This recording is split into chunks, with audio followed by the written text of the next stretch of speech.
Hello everyone. We are talking about one of the most practical parts of governance, keeping track of what you actually have. When we talk about an AI use case inventory, the formal definition is a centralized, comprehensive record of all AI systems and projects currently in development or operation within an organization. In simple words, it's a master list of all the AI tools your company is using or building. Think of it like a kitchen pantry. If you don't know you already have 3 bags of flour tucked in the back, you're going to waste money buying more. Or worse, you might use a bag that expired 2 years ago. In the office, I've seen departments build the exact same chatbot because they didn't know the team upstairs already finished one. The inventory stops that waste. Now, once you decide to start this list, you need to know exactly what details to write down for each item, which leads us right into our next step, which is defining the descriptive metadata. When we talk about metadata and cataloging, the book style definition is the systematic assignment of standardized data elements such as owner, purpose, and version to describe an AI asset. In simple words, it's labeling the jars. You don't just write AI on the list, you write down who owns it, what it's supposed to do, and when it was last updated. You've probably seen this at the office with shared folders. If a folder is just named stuff, nobody knows if it's important or if it can be deleted. By labeling our AI correctly, we make sure that if the main developer leaves the company, we aren't left with a black box that nobody knows how to turn off.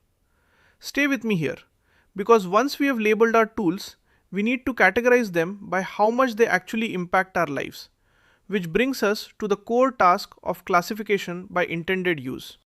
Classification by intended use is formally defined as the process of grouping AI systems based on their function, target audience, and the nature of the decisions they influence. In simple words, it's sorting your tools into what they do buckets.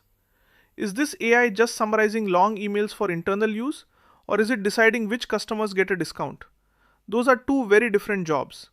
I once saw a company treat a meme generator AI with the same level of strictness as their credit scoring AI, which just slowed everyone down for no reason. We sort them so we can focus our energy on the tools that really matter. Let's break this down together. Once we know what a tool does, we have to look at where the information it uses is coming from, which leads us to documenting the data lineage. The formal definition of data lineage in an AI inventory is the recorded history of a dataset, including its origin, how it has been moved or transformed, and where it is currently being used. In simple words, it's the family tree of your data.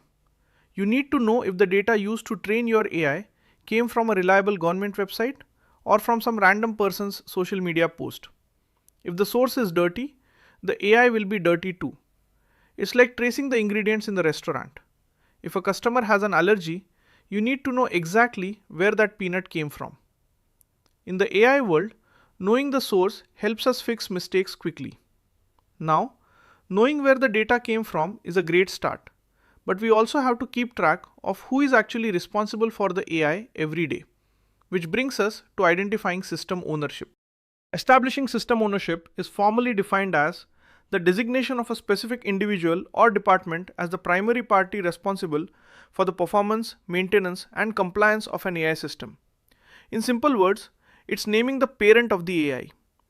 Every AI tool needs a person who picks up the phone when it breaks or when a lawyer has a question. You've probably seen orphan projects at work, tools that everyone uses but nobody owns.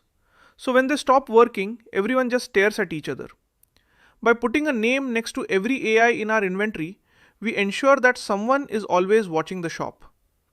But even with a great owner, our list needs to stay fresh, which leads us to the final piece, the periodic review and retirement process. The formal definition for periodic review and retirement is the scheduled audit of the use case inventory to verify accuracy, update status, and formally decommission AI systems that are no longer useful or compliant. In simple words, it's spring cleaning for your tech. AI isn't set it and forget it. Sometimes a tool becomes obsolete or a new law makes it illegal to use. If you keep old, unmonitored AI running, you're just leaving a door open for a security breach. It's like cleaning out the fridge. You have to throw out the old stuff to make room for the new.